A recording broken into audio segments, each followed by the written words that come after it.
Now, for those who may be new to the Never Stop Media platform, which is highly unlikely, but if you are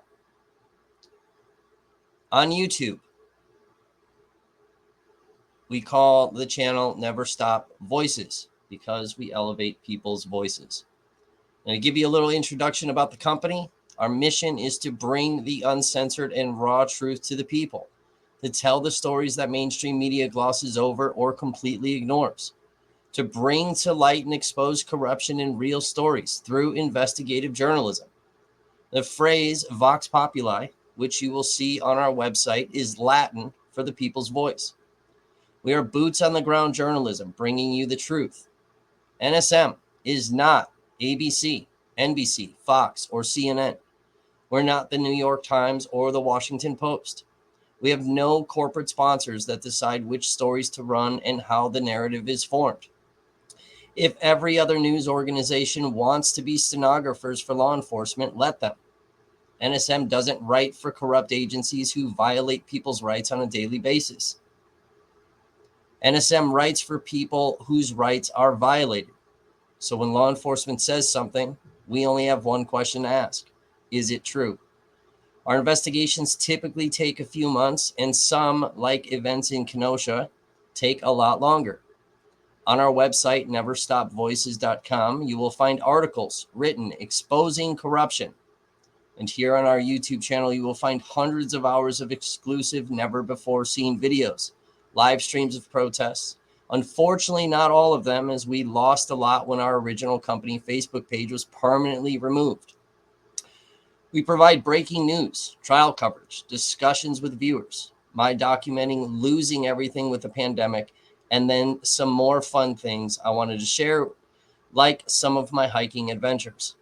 Never Stop Media is purely a viewer donation-based platform. We do not earn weekly paychecks for the thousands of hours put in researching stories, and the opportunity to research and expose stories relies solely on our viewers' contributions. A little background about me. Prior to where Never Stop Media is today, as far as journalism, I used to expose companies that were defrauding consumers within the fishing industry. In June of 2020, I lost my apartment due to the COVID pandemic, and I was homeless, stealth camping in a hammock for 63 days leading up to the shooting of Jacob Blake. I went out on day 2, commonly referred to as structure fire night. Day 3 for me was Kyle Rittenhouse night. I was on Sheridan Road. Rittenhouse ran right by me, and I watched people get shot and killed right in front of me. After the shooting, I was the only live streamer that went out every night, typically the first to arrive and last to leave. One thing I was very big on was people's rights, and it wasn't until one of those nights filming incident after incident of people's civil rights being violated, which made me question everything. And more importantly, due to a beautiful person who most of you in the movement know as Cami or Mimi.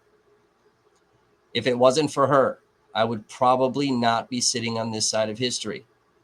As you have seen behind me, the image of the Punisher skull. That image is there as well as on the back of my press vest for several reasons. First, it's a nod to Chris Kyle. Having that image on my back makes me feel safe that Chris Kyle is behind me providing overwatch, keeping me alive. Second, it's my favorite comic book character. Third, in my own form of protest, racists, militia, and law enforcement don't get to use it as a symbol of hate. And last, if you see this symbol with me behind the camera, it's more than likely I'm there to expose corruption that will be punished. I am most notably known for revealing the second garbage truck that was started on fire in Kenosha was done so by a Wisconsin National Guard member prior to being called to active service. The first independent journalist to be arrested in Kenosha during the curfew. The journalist responsible for releasing images of Kyle Rittenhouse holding a beer inside of Pudgy's pub that got his bond conditions modified. The journalist responsible for identifying Jump Kick Man despite right-wing outlets taking credit for it. The only journalist who has sued Kenosha for open records, and the only journalist who has been publicly attacked with attempts to discredit me by the Kenosha Police Department. I blocked a $49,000 license plate reader grant with a single article, responsible for holding the court system in the Theo Edgecombe trial accountable and fair by getting an entire 50-person jury panel removed, and most recently, taking the conspiracy theory that law enforcement worked with militia during the 2020 Kenosha unrest and exposing that it did in fact happen, as well as the Kenosha 2020 curfew was in fact unlawful, and city government and the Kenosha Police Department and the Kenosha County Sheriff's Department lied to the general public. I am one of the most controversial independent journalists in the state of Wisconsin. I have had to move 12 times since August 2020 due to death threats, harassment, stalking, and militia showing up where I live. And yet here I still stand exposing corruption within systems.